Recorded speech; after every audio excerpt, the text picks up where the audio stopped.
Imagine waking up one morning, picking up your smartphone, and just deciding to delete a messaging app. Maybe it's WhatsApp or maybe it's something else. You just want to free up some storage space. Right, something we do all the time. Exactly. But a few hours later, there is a knock at your door. Local authorities are standing there and they are taking you away to an internment camp. Wow. And it's not because you committed a crime or plotted an attack. It's simply because an algorithm decided that deleting that app was a sign of ideological nonconformity. I mean, it sounds like science fiction. It sounds like Philip K. Dick, right? Yeah. But when you start reading through the strategic intelligence assessments coming out of the Xinjiang Uyghur Autonomous Region, which is also known as East Turkistan, you realize very quickly that we aren't talking about dystopian fiction at all. We were talking about modern administrative policy. Yeah, and today we are taking you with us as we unpack a massive stack of intelligence analysis regarding this exact region. We are looking at a staggering amount of data for this deep dive. We really are. We've got the official assessment from the UN Office of the High Commissioner for Human Rights, the OHCHR. We have enormous caches of leaked internal Chinese government documents, the ones commonly referred to as the Xinjiang papers and the Xinjiang police files. Right, those are crucial. And we are combining all of that with extensive academic research and global supply chain audits. So what exactly emerges from all this data? Well, what emerges is a landscape of stark contrasts. On one hand, you have the official state documents. They describe a, benevolent, highly successful system of what they call poverty alleviation and vocational training. I talk about educational salvation and economic miracle, things like that. But then you look at the leaked internal files and the international assessments and a completely different picture emerges, right? They describe a heavily securitized system involving the mass detention of an estimated 1.8 million people, state-imposed forced labor, staggering demographic shifts, and the systematic separation of children from their families. Yeah, and I think it's really important we set a ground rule right here at the start of this deep dive. The material we are covering today is incredibly sensitive. It is politically explosive. I mean, it has triggered international sanctions, diplomatic boycotts. Exactly. And because of that, we need to be crystal clear with you, the listener. We are not here to take a side today. Absolutely not. We aren't endorsing the official narrative of the Chinese government, nor are we endorsing the conclusions of the international observers. Our mission here is simply to open the hood on these documents. Yeah, to see how the engine works. Right. We are going to impartially report the mechanics of what is actually in this intelligence analysis so you can understand how this massive, complex system operates. And, to understand the mechanics of it, you really have to look at the foundation first. You can't just build a system that detains 1 million people without first changing the laws to actually allow it. That makes sense. According to the internal documents, the architecture for this entire operation was laid down in 2 major legal shifts. You have the 2014 Strike Hard campaign and then the 2017 Xinjiang regulation on de-extremification. Okay, let's look at those laws then. Because normally, a legal code is designed to define very specific prohibited acts, right? You steal a car, that's a crime. You assault someone, crime.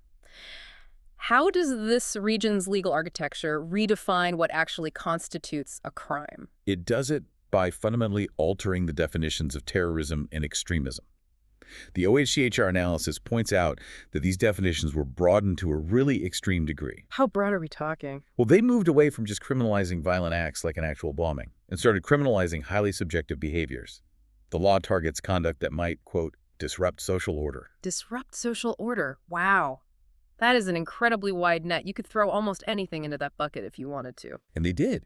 The 2017 regulations actually distributed lists to local authorities to help them identify potential extremists. The most famous of these is a list of 75 behavioral indicators of religious extremism. 75 indicators. Yeah, and when you look at this list, the completely mundane nature of the behaviors is shocking. Give me some examples. What makes you an extremist under this 2017 framework? Okay, so according to the local police manuals, you could be flagged if you suddenly quit smoking or drinking alcohol. Wait, really? If I decide to get healthy and drop cigarettes, I'm suddenly a terror suspect. In this context, yes. Because sudden abstinence is viewed as adhering to strict religious doctrine, and the state views that strict adherence as the soil of extremism. That is wild. Other signs include having an irregular beard, refusing to watch state television, resisting cultural activities like neighborhood singing competitions. Neighborhood singing competitions. Yeah. Or, and this one becomes incredibly important later on, resisting family planning policies. Okay, I need an analogy here because it's hard to wrap my head around a legal system operating like this. It feels like a wildly hyperactive digital spam filter. Oh, that's a good way to put it. Right. Imagine you set up an email filter for your company to catch malware. Normally, it just flags attachments with known viruses, but you decide you want total security, so you crank the settings way, way up. Yeah, maximum security. You tell the filter, flag any email that contains a hyperlink as a critical security threat. If you set the parameters that broad, eventually perfectly normal everyday communication becomes a punishable offense. The filter just catches everything. That's a brilliant way to conceptualize it, actually, because the state's underlying logic here is conflation. By blurring the line between violent extremism and peaceful everyday cultural practice, they create a dragnet. Right. The internal white papers explicitly argue that religious extremism breeds terrorism. So to prevent a terror attack tomorrow, you have to police the irregular beard or the unsmoked cigarette today. But your hyperactive spam filter analogy, or my analogy, rather, it brings up a massive logistical problem. Logistics, yeah. If you start flagging people for quitting smoking or not watching TV, you aren't going to have a few dozen suspects. You're going to have hundreds of thousands of them. How does a traditional legal system, with judges, lawyers, evidence, trials, how does it process that volume of people without totally collapsing? Well, the short answer is it doesn't.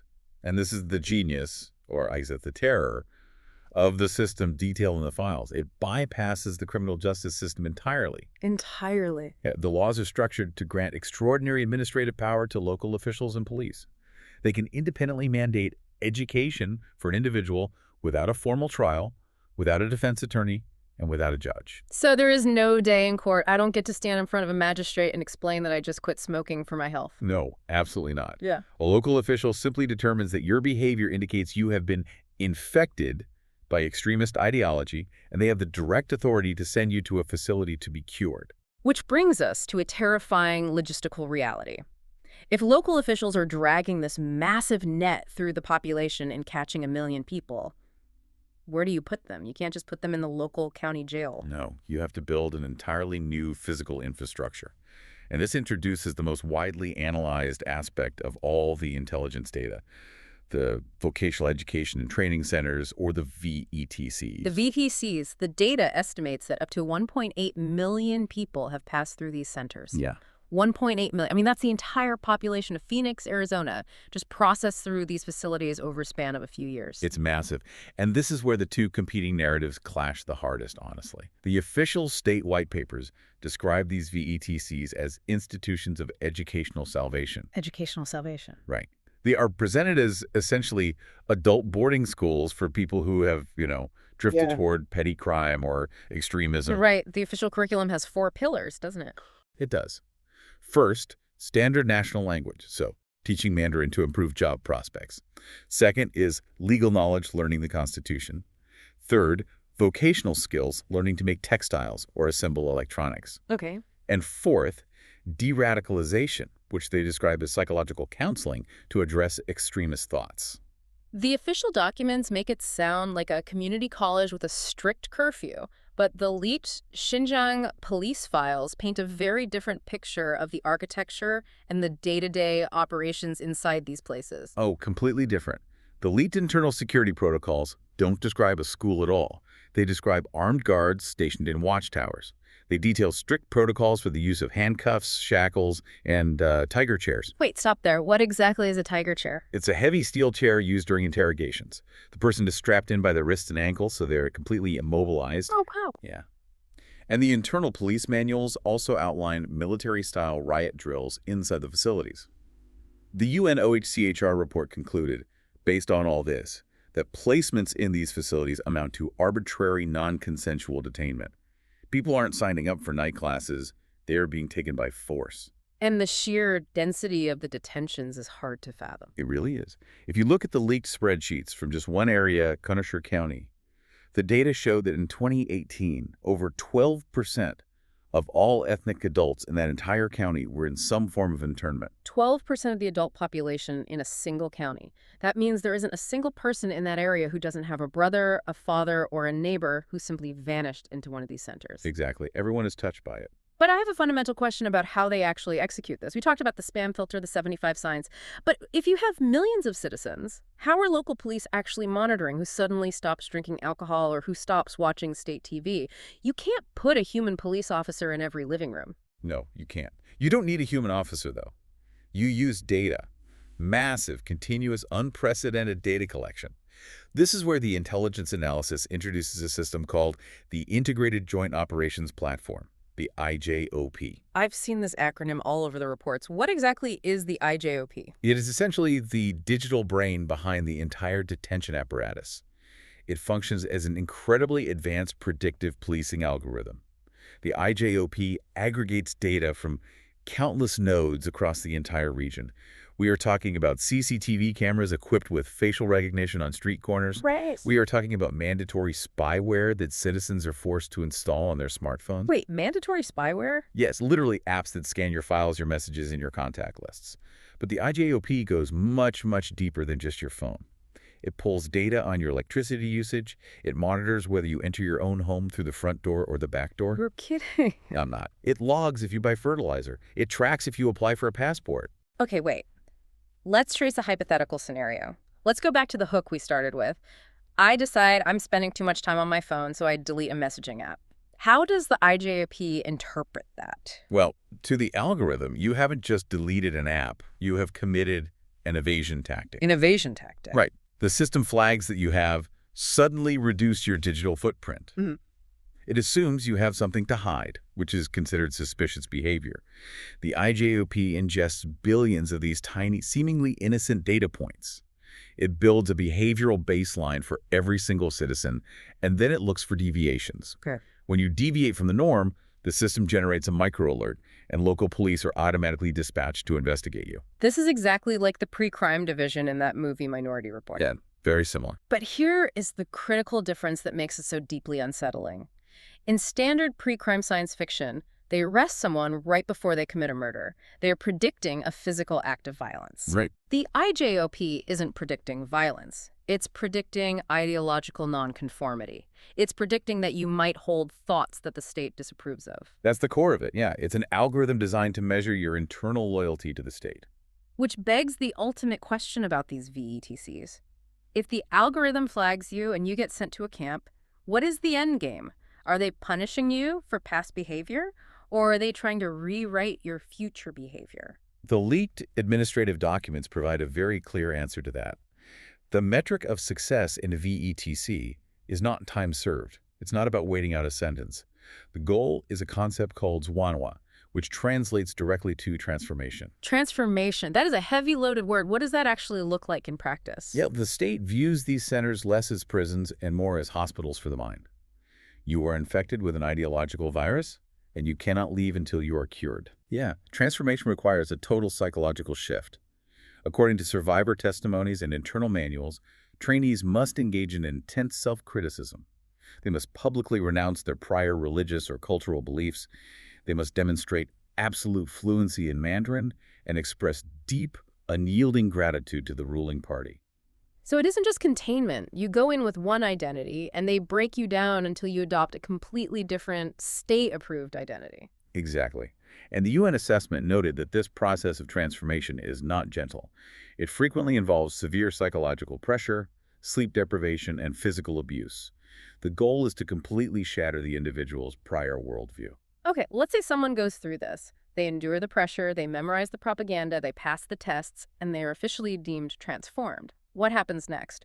They don't just get a diploma and a bus ticket back to their living room, do they? Rarely. Because the massive infrastructure investment required to detain 1.8 million people isn't just a sunk cost for the state. They have to recoup that investment somehow. And the official documents talk about a seamless connection between training and employment. And here is where the story shifts from a domestic security issue into a global economic issue. Because this seamless connection leads us right into the state-sponsored labor schemes. Right. We are moving from the architecture of detention into the economic engine of the region. The data focuses heavily on programs labeled poverty alleviation through labor transfer. Research cited in the intelligence analysis notes that up to 2.5 million people in the region are at risk of coercive labor. 2.5 million. But to understand how labor operates at this scale in Xinjiang, we have to talk about a very specific, very strange organization that pops up in all the data.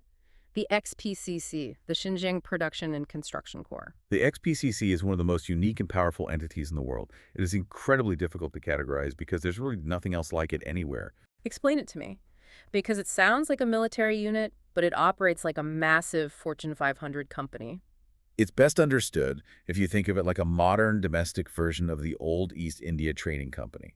It is a quasi-governmental paramilitary organization. It essentially operates as a state within a state. A state within a state. Yeah. The XPCC administers its own cities, it runs its own universities, it has its own media networks, its own police force, and crucially, its own massive prison system. And it's an economic juggernaut. Absolutely. It is a massive corporate conglomerate. The XPCC alone is reported to produce about a third of all the cotton grown in the entire region of Xinjiang. And Xinjiang produces roughly 80% of all of China's cotton. So this one paramilitary organization holds massive sway over the global textiles market. How does the XPCC and the regional government actually execute these labor transfers? The documents outline a vast scheme marketed as Xinjiang Aid. It operates on two main tracks. The first track involves bringing the factories to the detained population. The government offers massive financial subsidies to companies from eastern China if they build satellite factories directly inside Xinjiang. In many cases, satellite photography shows these factories are built right next door to or physically integrated into the VETC detention compounds. So the quote-unquote graduates of the VETCs are essentially marched next door to work. Yes, they are a captive workforce. And the second track? The second track involves physically transferring Uyghur workers out of Xinjiang to factories in eastern and central China. The files document thousands of workers being loaded onto specialized trains, transported clear across the country, and placed into tightly managed factory dormitories.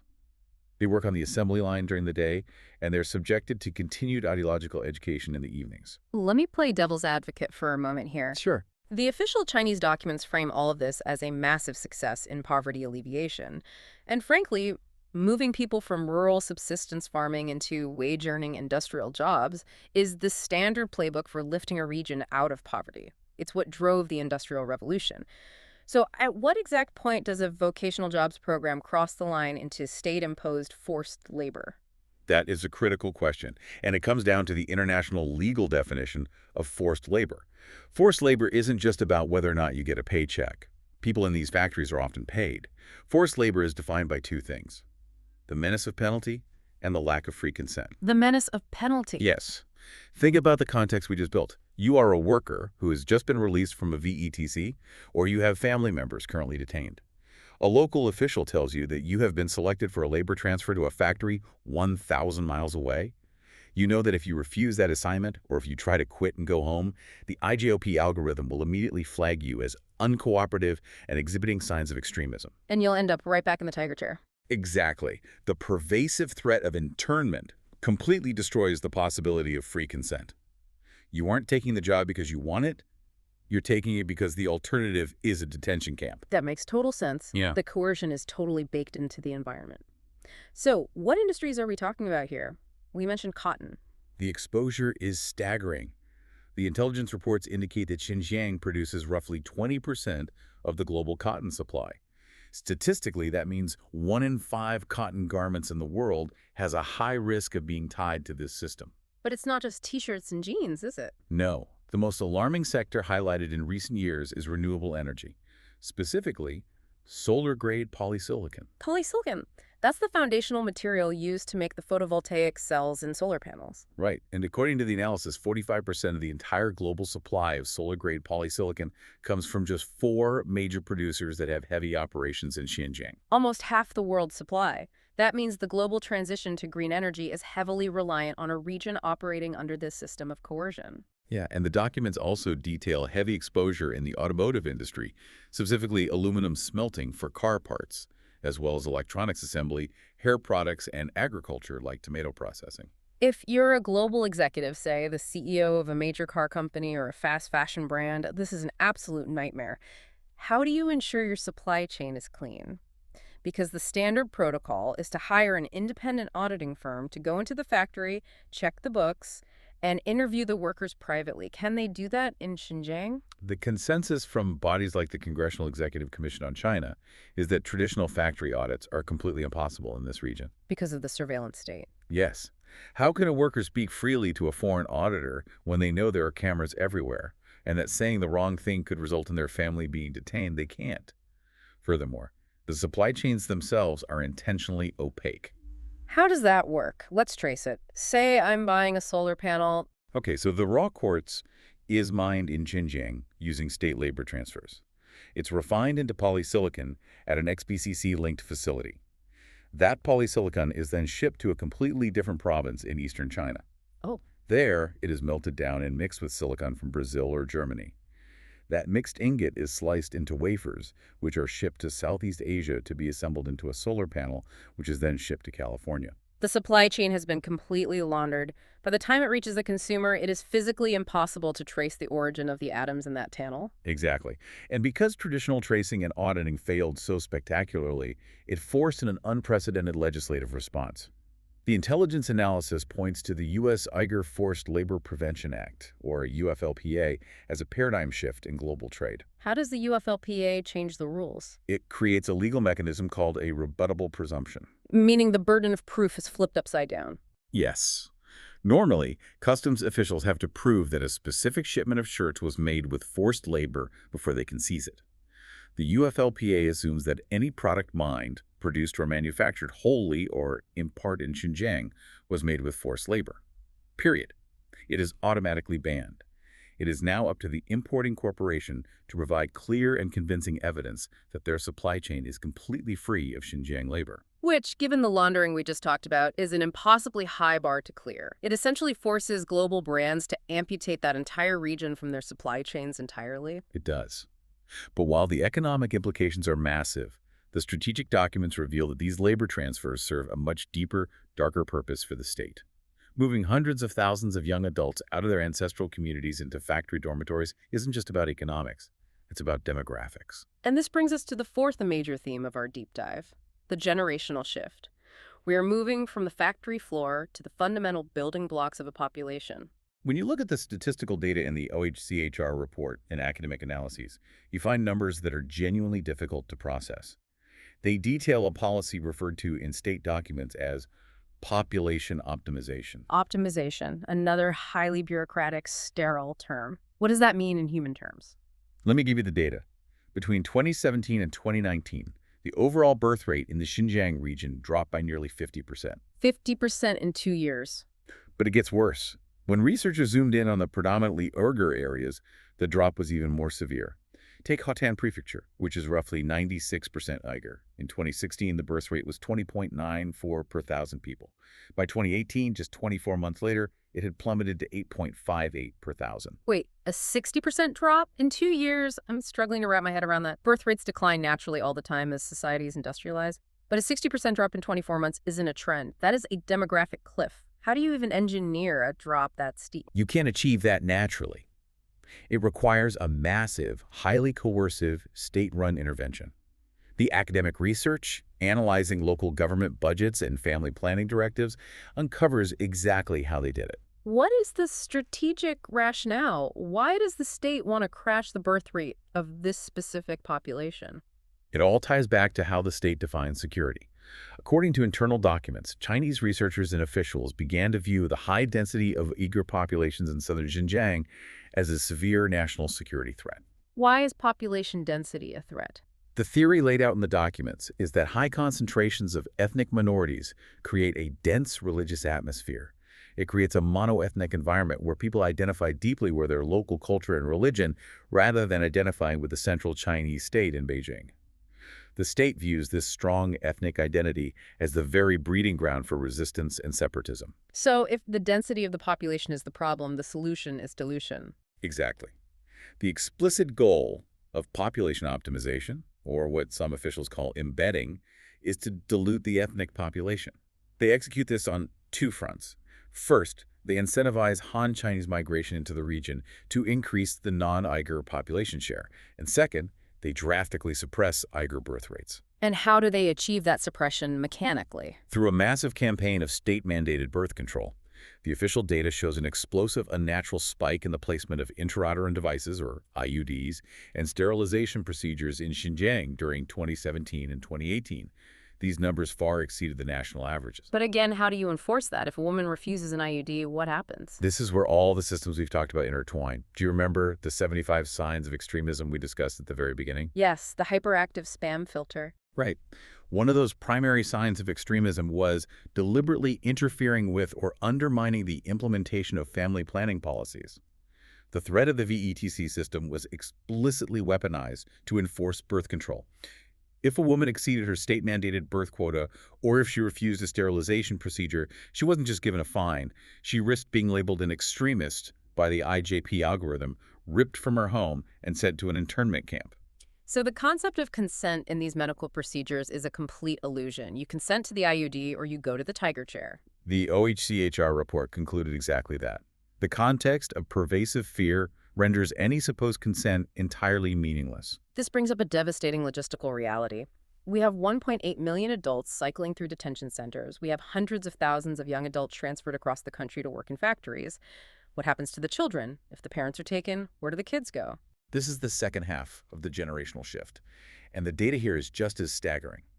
The sources provide official government statistics showing a massive, unprecedented expansion of the state boarding school system in Xinjiang. What kind of number are we talking about? Between 2017 and 2019, the number of boarding school students in primary and middle schools increased by 76.9%. That is an increase of nearly 400,000 children in just 2 years, bringing the total to over 880,500 children living in state-run boarding facilities.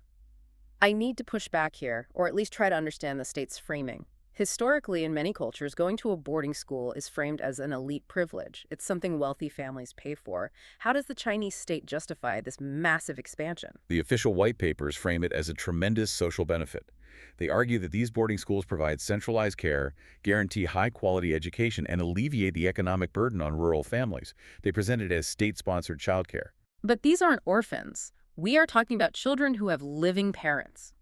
Leaked spreadsheets from places like Yarkon County show thousands of kids in these schools whose parents are listed as detained in training. These facilities are functioning as state-run orphanages for children whose parents have been forcibly removed by the state. And the strategic intelligence analysis points to the real motive behind this. It isn't just about childcare. It is about breaking the lineage. Breaking the lineage? The internal documents use language about needing to break their roots, break their lineage, break their connections. Centralized care in highly securitized boarding schools provides the state with total 237 control over the child's environment. So if you control the environment from a young age, you control the outcome. Precisely. In these facilities, children are educated exclusively in Mandarin Chinese, severing them from their native Uyghur language. They are kept entirely separate from any Islamic religious practices. The goal is to domesticate the next generation. You prevent the cultural reproduction of the group. You raise children who are fiercely loyal followers of the party, rather than inheritors of a distinct ethno-religious identity. It's an assembly line for a new identity, and when you step back and look at the whole board, when you combine arbitrary mass detention, pervasive digital surveillance, state-imposed forced labor, the deliberate crashing of birth rates, and the systematic separation of nearly 1 million children from their parents, you cross a very dark, very specific threshold in the eyes of the global community. Which brings us to our final theme, the global disputation.